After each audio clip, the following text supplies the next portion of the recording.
In the northern reaches of the Kruger National Park, life depends on one thing: water. In a land burdened by heat and drought, a single ribbon cuts its reliable course through the wilderness.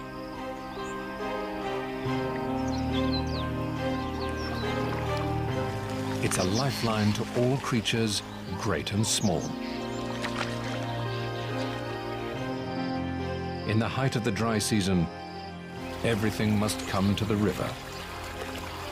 From dawn to dusk, animals converge on the banks of the Luvuvu as it winds its way through the many habitats of an area known as Pafuri.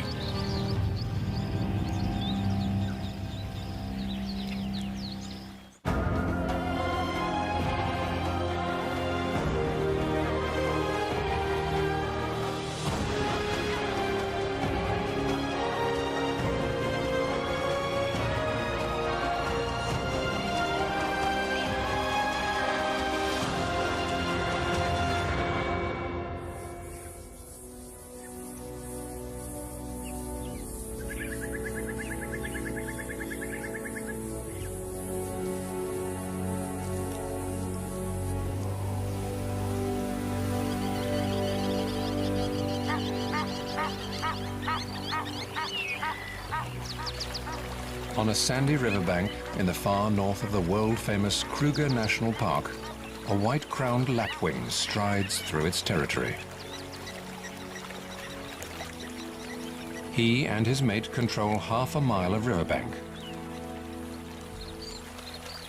It's the height of the dry season, and the water level is at its lowest. The best time for nesting on the sandy banks.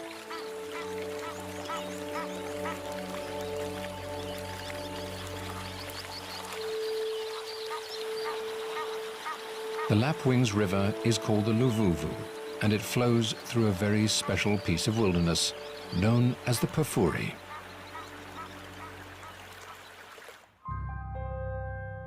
Situated in the northeast of South Africa, Kruger National Park covers some 7,500 square miles. The Pafuri lies in the most northerly reaches of this expanse. It's sandwiched between two rivers, the Limpopo to the north and the Luvuvu to the south. When they break their banks, they nourish a great floodplain that covers much of Pafuri.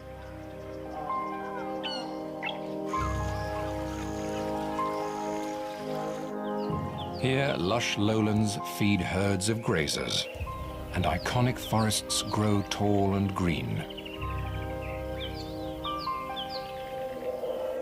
Where less water gathers, hardier plants grow, adding to Pafuri's incredible biodiversity.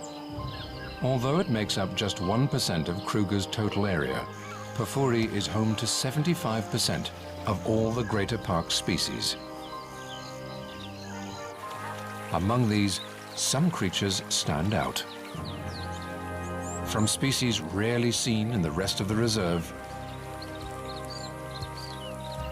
to great herds of its iconic characters.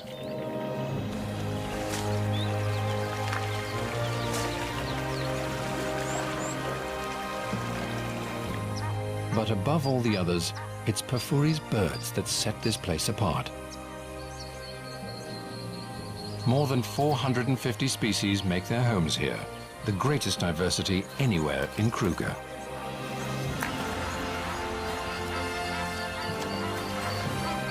For many tropical African species, this is the most southerly extent of their range. It's midwinter and the height of the dry season. After a protracted drought, the Great Limpopo River stands dry. But the Luvuvu still flows, making it a busy watering point for birds and animals alike. And the lapwings have done well to secure a spot on the banks. For almost all wildlife, each day includes a trip to the river during this trying time of year.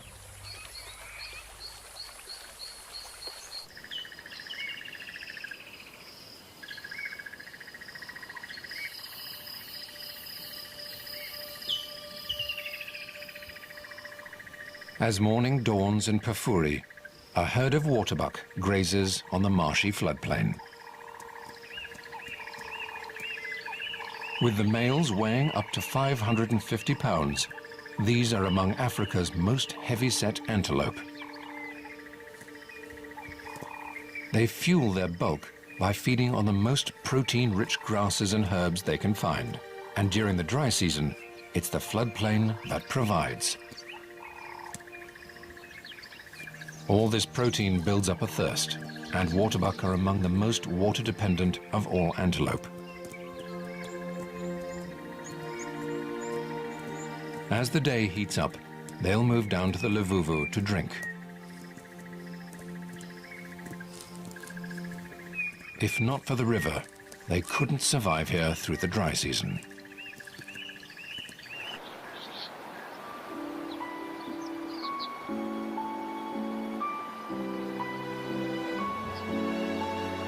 The river flows from west to east across the park, shaping the landscape and attracting its wildlife.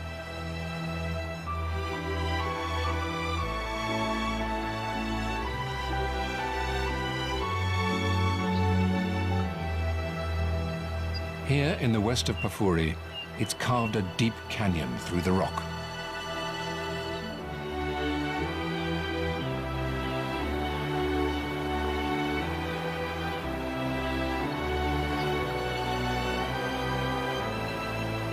Known as Lana Gorge, it's testament to the Luvuvu's steady flow over the millennia.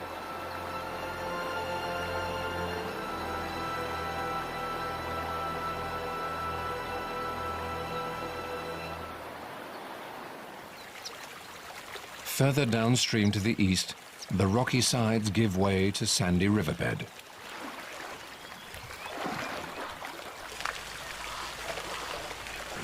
Here, a young bull elephant has arrived early to quench his thirst.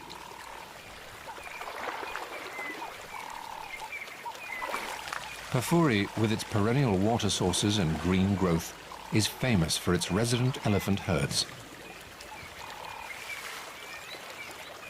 But this bull has left his herd, and for now he leads a more solitary existence.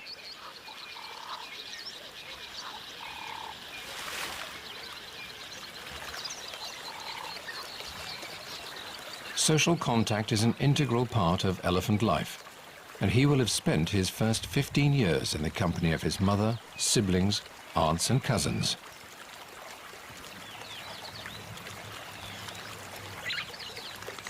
As he moves down the river, he smells the air for signs of other elephants.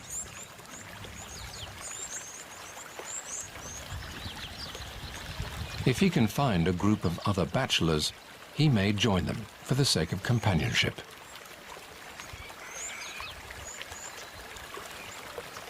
But for now, he's on his own.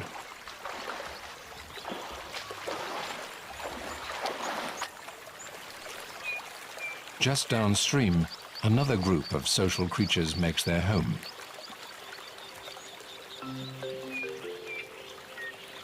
White-fronted bee-eaters live in small families consisting of a breeding pair and up to 5 related birds that'll help them raise their chicks. In a few months, when early summer brings the rains, they'll dig more nests like these into the riverbank to lay their eggs. The rain will trigger a flush of insect life, and there'll be plenty of food to feed their chicks. For now, the adults can support themselves on the insects around the river.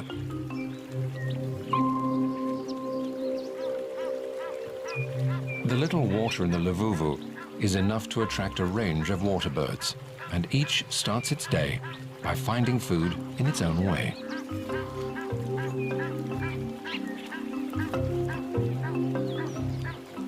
A pair of African jacanas treads delicately at the water's edge.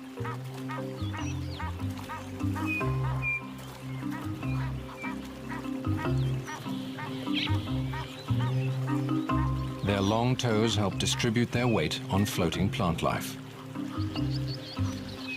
Together, the pair controls a territory along the bank, and it gives them all the insects they need.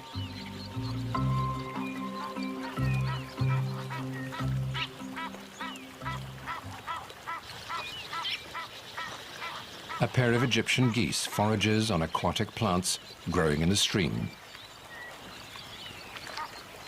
They get stuck in, reaching down for the tastiest morsels. A hamarkop takes a more measured approach.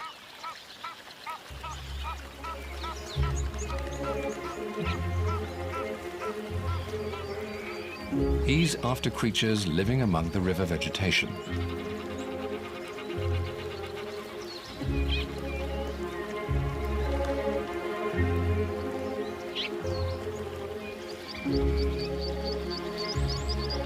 He prefers a breakfast of tadpoles, but he snaps up aquatic invertebrates too. For a three-banded plover, it's all about covering ground. He moves quickly along, pecking at the water's surface for insects and their larvae.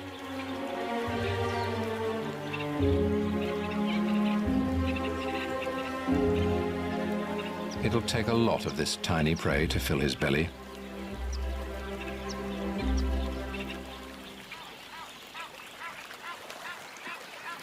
While some are enjoying the river's ample food supply, a great egret is finding things trickier. It's after fish and amphibians, but they're proving elusive.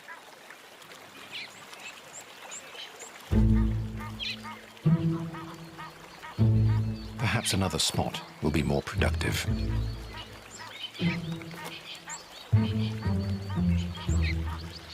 It readies itself for the strike, but fails again.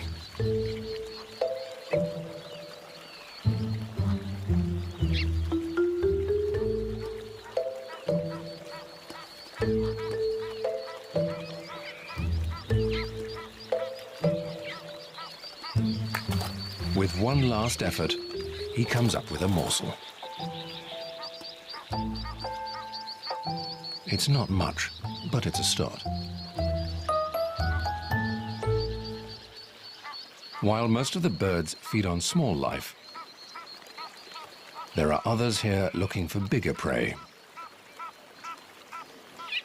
The banks are lined with the scaly bodies of Nile crocodiles sunning themselves. Since the Limpopo River to the north dried up, many of the resident crocs have moved into the Luvuvu. Here the water still flows deep enough to sustain them. They're best known for ambushing prey from beneath the surface. But crocodiles will feed on fish too.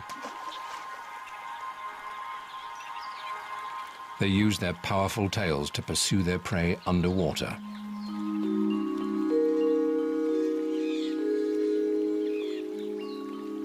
Despite their fearsome appearance, many other creatures seem comfortable in the presence of the crocodiles.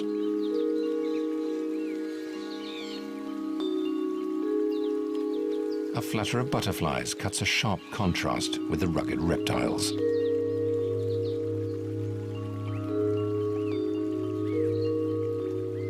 They're gathered to filter nutrients from the bank's muddy puddles.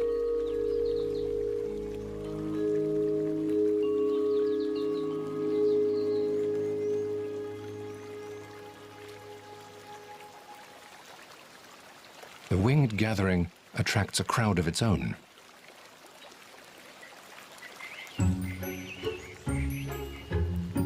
Bee eaters. The picky birds scrape the wings from their prey before devouring them.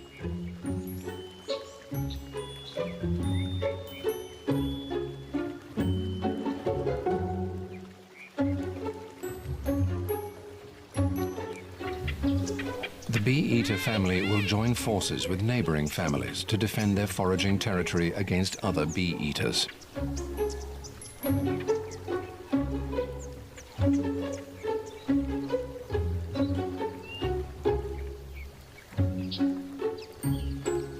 The river's water is a magnet to insects in the dry season, and the bee-eaters can't risk sharing their private food store.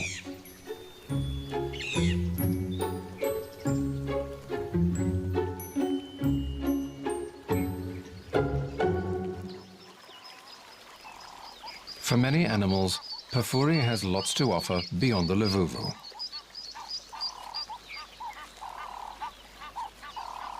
The teenage bull leaves the river to make his way through the bush, looking for companions.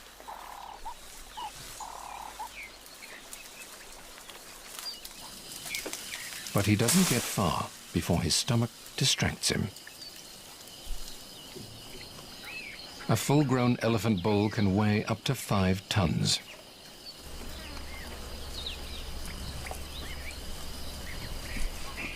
His dinner plate-sized feet are specially evolved to support this massive weight, with thick cushions of fatty and fibrous tissue to absorb the pressure.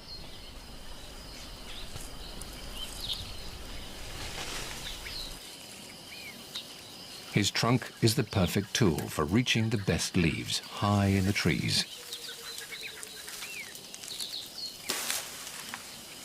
The riverside vegetation is his first snack on his day's quest for company.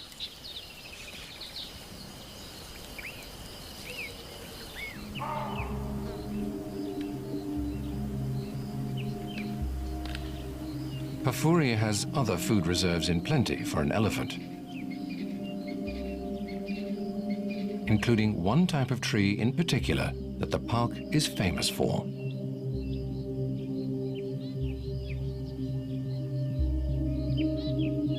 Known as fever trees, their smooth yellow-green bark is unmistakable.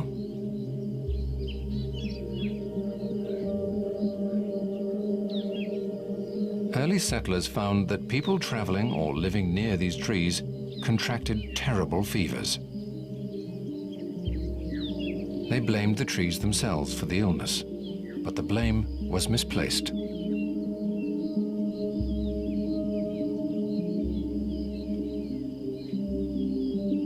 Fever trees favor moist areas and often grow near swamps, the favorite breeding grounds for the real culprits, malaria-carrying mosquitoes. The dense stands of picturesque tall fever trees are icons of the Pafuri. They thrive in the alluvial soils of the floodplain and are regularly inundated with water when the rivers break their banks. These serene, shady forests are a favorite feeding place for many at this time of year. A lone eland grazes quietly on the undergrowth.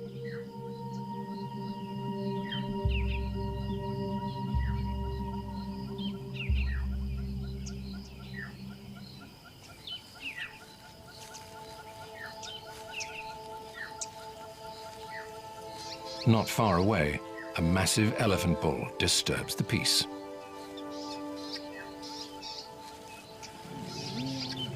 He strides through the forest in a foul mood.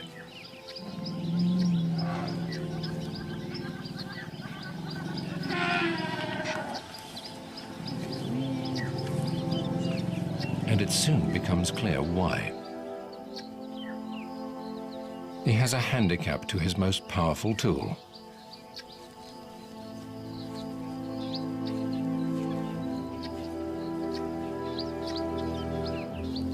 It's an old injury to his trunk, possibly caused by a crocodile's jaws, but more likely, a poacher's snare.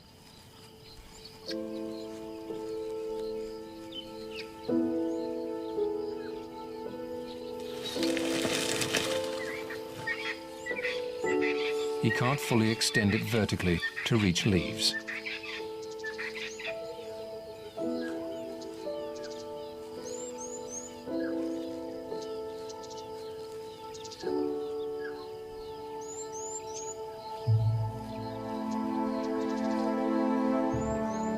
But like all elephants, he has the strength to bring them down to his level.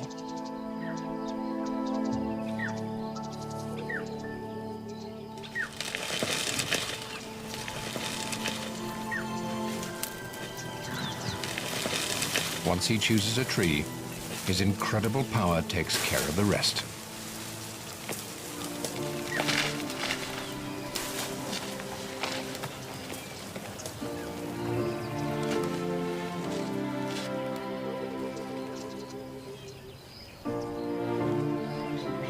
With the leaves at ground level, he's finally able to satisfy his agitating hunger.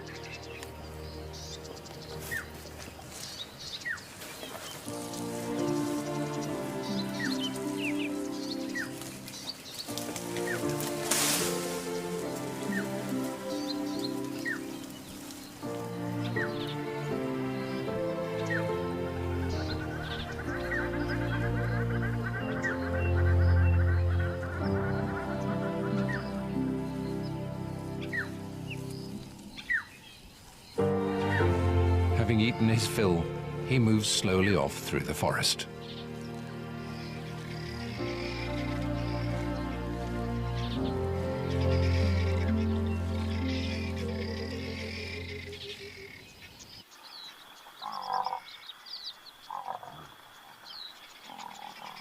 Beyond the fever trees, a herd of African buffalo grazes out in the open. The grasses grow tall on the floodplain, but they're dry and tough at this time of year. This doesn't faze the buffaloes. They prioritize quantity over quality and can subsist on coarser fodder than most grazers.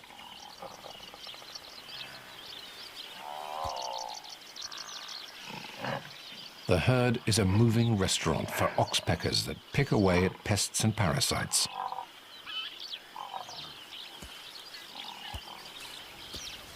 Despite the adults' impressive horns, the herd is wary of predators, for the buffaloes have youngsters with them.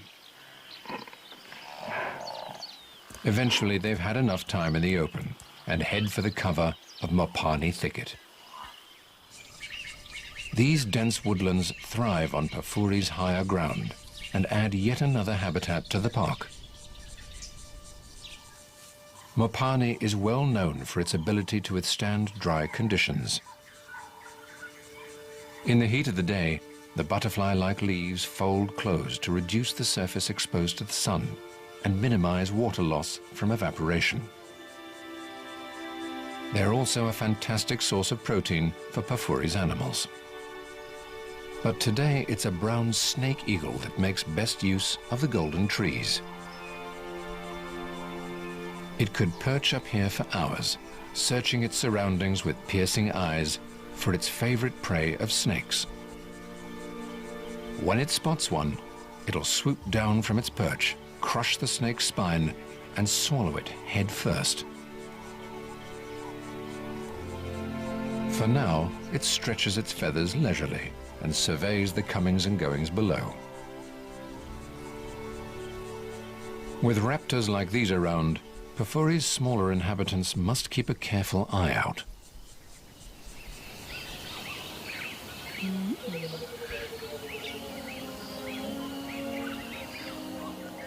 In the woodlands nearby, a deserted termite mound is home to a pack of dwarf mongooses.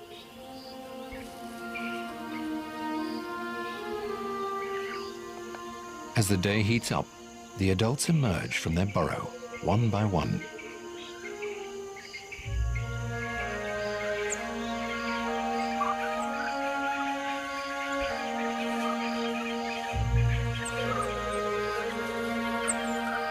A communal latrine outside the entrance gives a clear scent sign that this home is taken.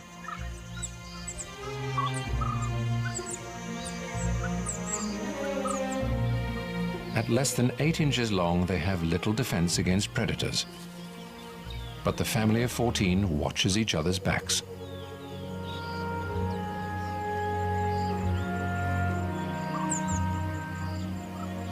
Sentries take to higher ground to get the best vantage point possible.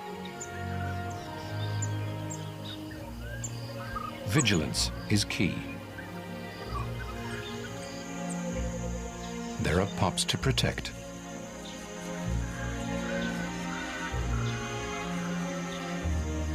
They're the offspring of the dominant male and female, and they're around 6 weeks old.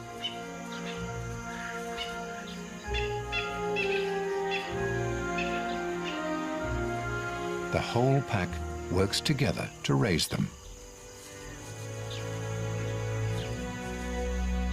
This includes the crucial tasks of babysitting and standing guard.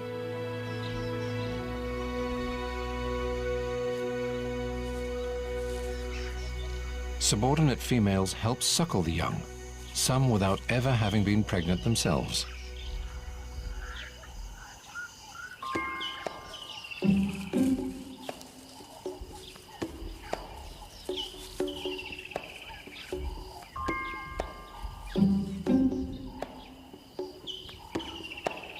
The rest of the pack heads out to scratch for prey with their long claws.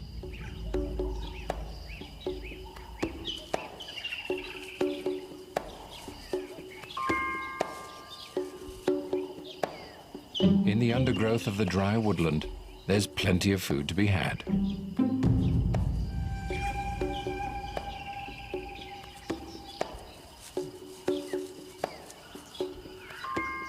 A millipede, known locally as a shongololo, would be a juicy snack.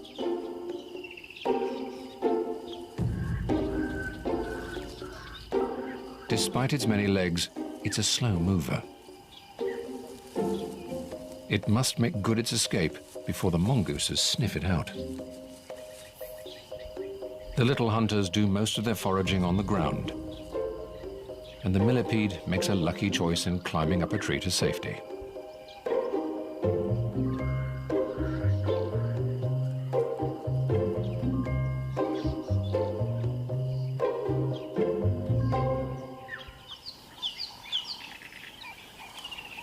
While the mongooses carry out their scuttling hunt, others plod slowly and steadily through the morning.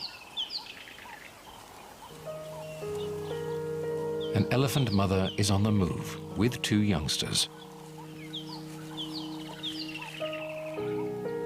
They've drifted from the herd to search the dry woodland for good fodder.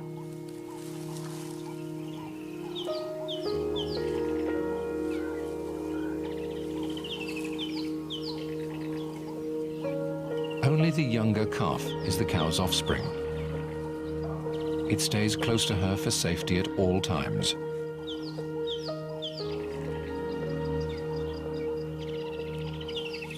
The whereabouts of the other calf's mother is difficult to tell, but it's a sad possibility that poachers have killed her for her tusks.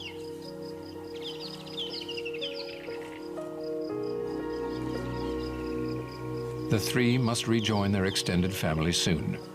There are lions in Pafuri, and protection within the herd is crucial for young elephants.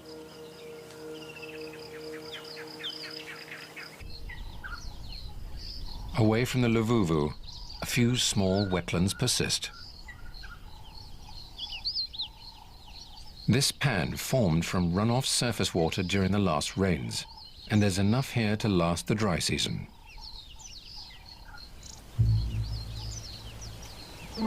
It's attracted 6 big bulls.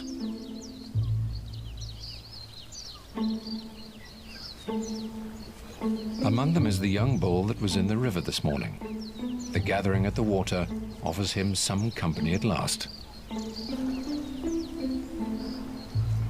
The heavyweight with the injured trunk is here too. Neither can compete with the biggest of these bachelors. He wears a tracking collar, and researchers have been following him for the last 10 years.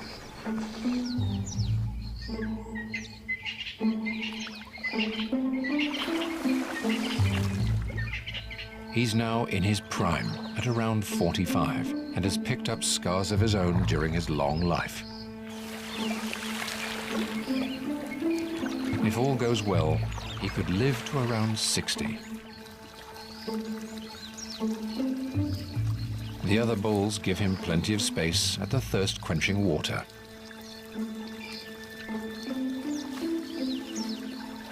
The bull with the wounded trunk has learned to live with his handicap. To get maximum suction, he dips his trunk into the water at an angle. This closes the wound, so he's not sucking in air. But when he sprays it into his mouth, it's a losing battle.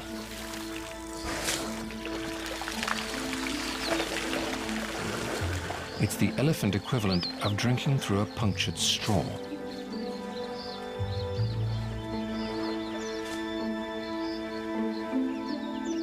With this constant impediment, his agitated state from earlier in the day is easy to understand.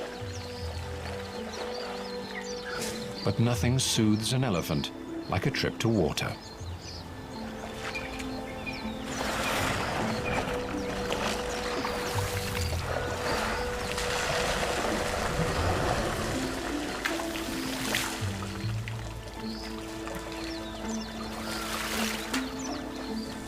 And it always involves a good splashing.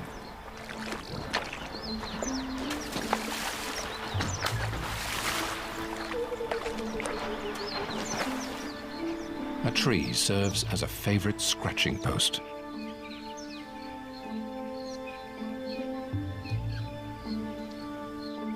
And a final layer of dust will protect against the hot afternoon sun.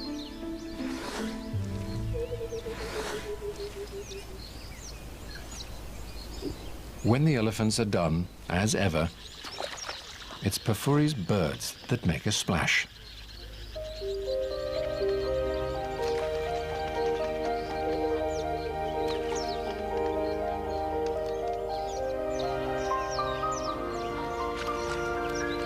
Fork-tailed drongos bathe themselves by plunging briefly into the water before flying off. It's the epitome of going for a quick dip.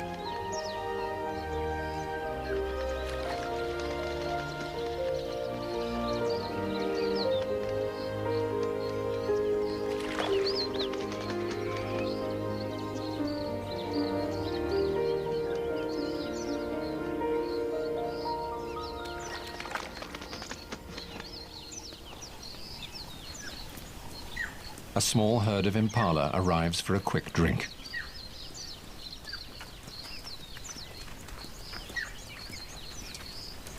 They're vulnerable with their heads down at the water and move swiftly on. As the midday heat sets in, many in Pafuri seek out water.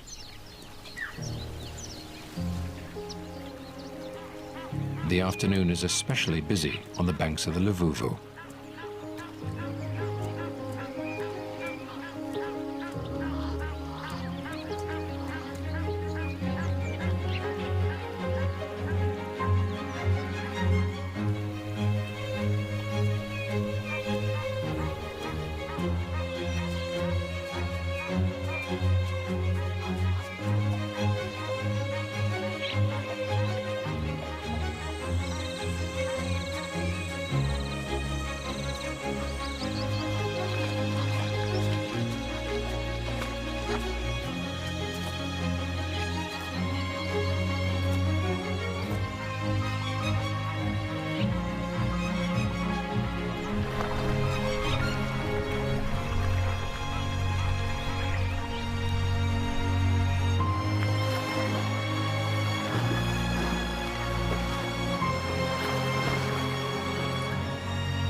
The river draws all of Pafuri's diverse life, including some that are rarely seen elsewhere on the continent.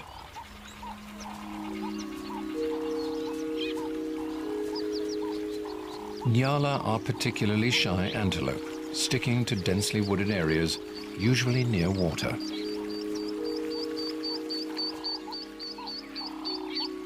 The riverine forests here are perfect habitat for them.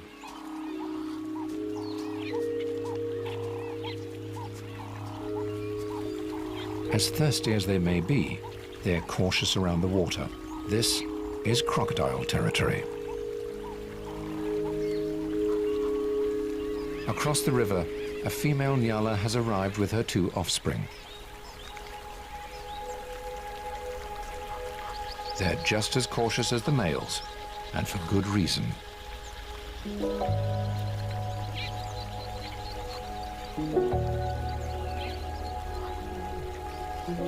The young croc is probably too small to catch the mother,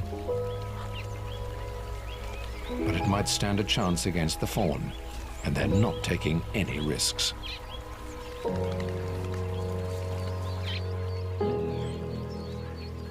Downstream, the shaggy waterbuck have arrived with their young too. Even in the winter, temperatures can top 80 degrees Fahrenheit.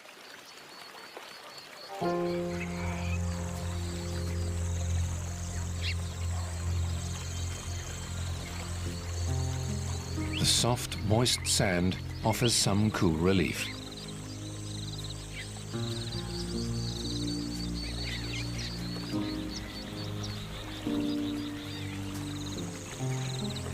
Most of the water come with company, but an old buffalo bull has arrived alone.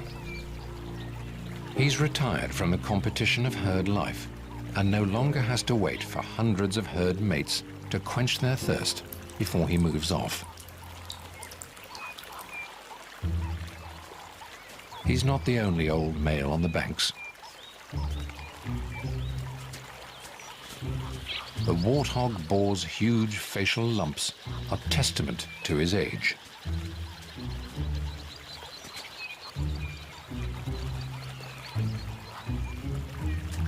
Having quenched his thirst, he turns his attention to food. Green grass is hard to come by this deep into the dry season, and the warthog seize the opportunity for a good meal. The riverside growth is a valuable source of food. For some, the banks provide a special treat. The seed pods of an acacia tree are a favorite snack for chacma baboons.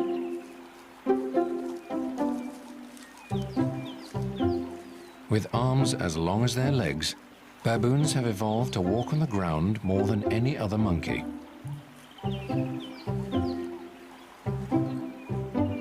But the youngsters are completely comfortable in the tree, even as they pick their way between the thorns.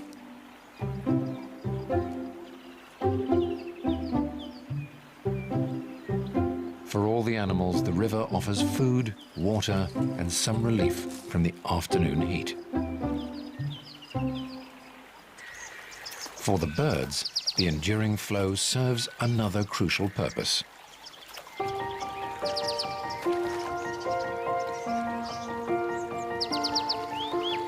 Most birds must bathe to keep their feathers in tip-top condition for flying.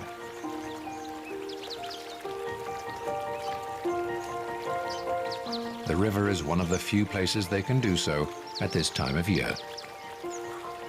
And they take full advantage of the cleansing flow. A white-crowned lapwing indulges in an afternoon bath.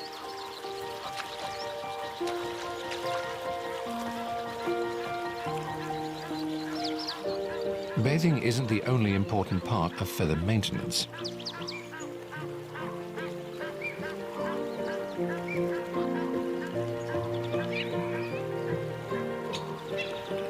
Others along the river preen to remove dust and parasites and carefully organize each feather into its proper place.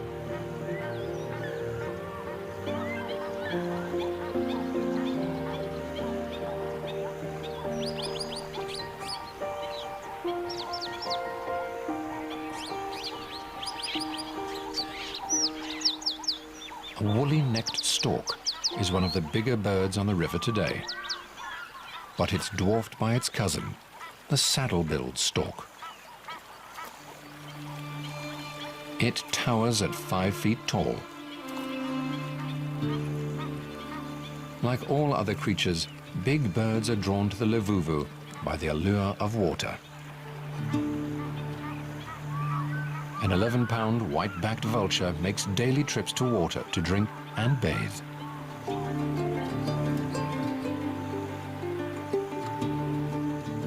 But among all of Pafuri's birds, one species rules the roost. As their name suggests, African fish eagles specialize in catching fish. Unlike the smaller birds, the low-flowing river offers them little in the way of food here. But the eagles are resourceful. They prey on a variety of smaller life, including water birds. They're also fearless thieves, stealing prey from others as big as the saddle-billed stork. All this makes them formidable river mates for the other species.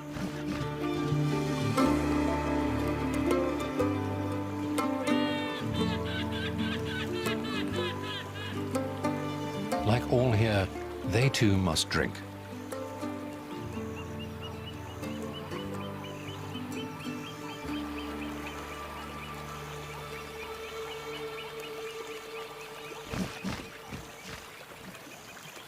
The trickle of the river here is enough to satisfy the birds' needs, but there is one resident of Pafuri whose demands are far greater.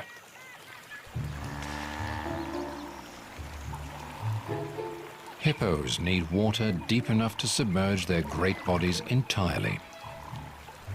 During the dry season, there are few places in Pafuri where this exists. Where the Luvuvu meets the dry bed of the Limpopo, in Pafuri's easternmost corner, it has formed a natural dam deep enough for a pod of hippos.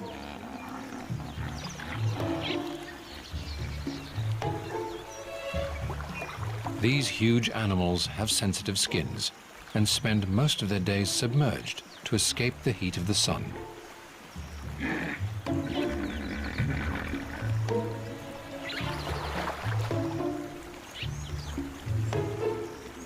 This bull is in charge here. Should he need to assert his control, he can open his jaw to 150 degrees, bearing 20-inch long tusks.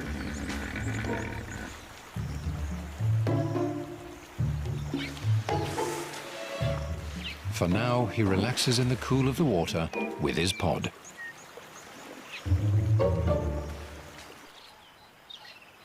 At the end of the Luvuvu, the riverbed of the Great Limpopo shines white under the afternoon sun. Known as Crook's Corner, this point forms the border between three countries: South Africa to the southwest, Zimbabwe to the northeast, and Mozambique to the east.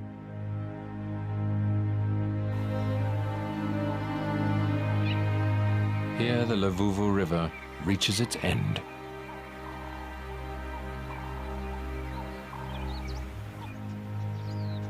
After flowing steadily eastward, it meets a boundary it cannot cross in the broad sandy bed of the Limpopo.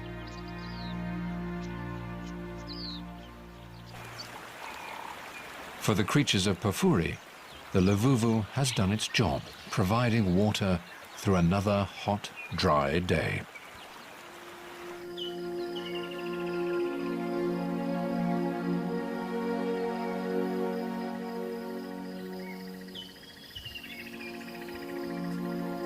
As evening sets in, the waterbuck are back, grazing on the floodplain.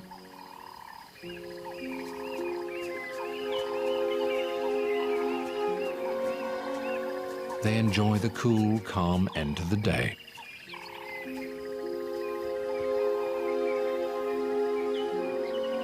The young elephant mother and her calf have found their herd as they emerge to cross the plain for a drink in the river.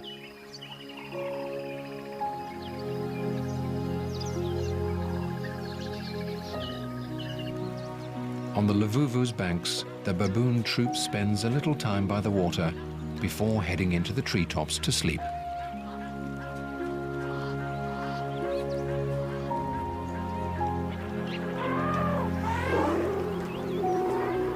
The river is a picture of peace until the elephants get here.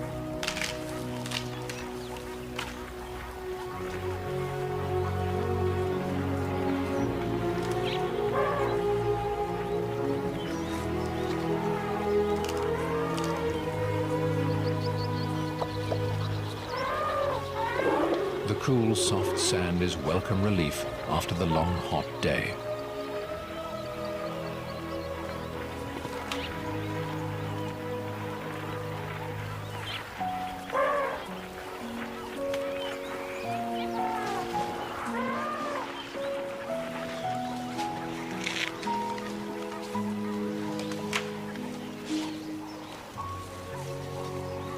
The Lavuvu's banks are the site of a reunion.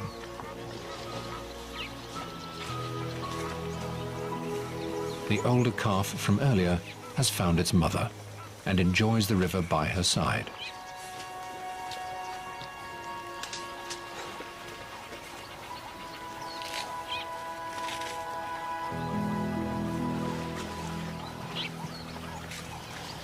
The herd takes its time to refuel with food and water.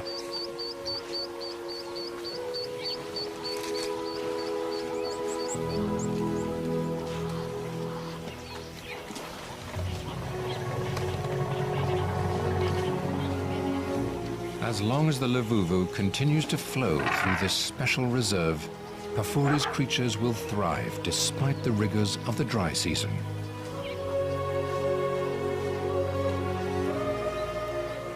Sooner or later, heavy rains will come.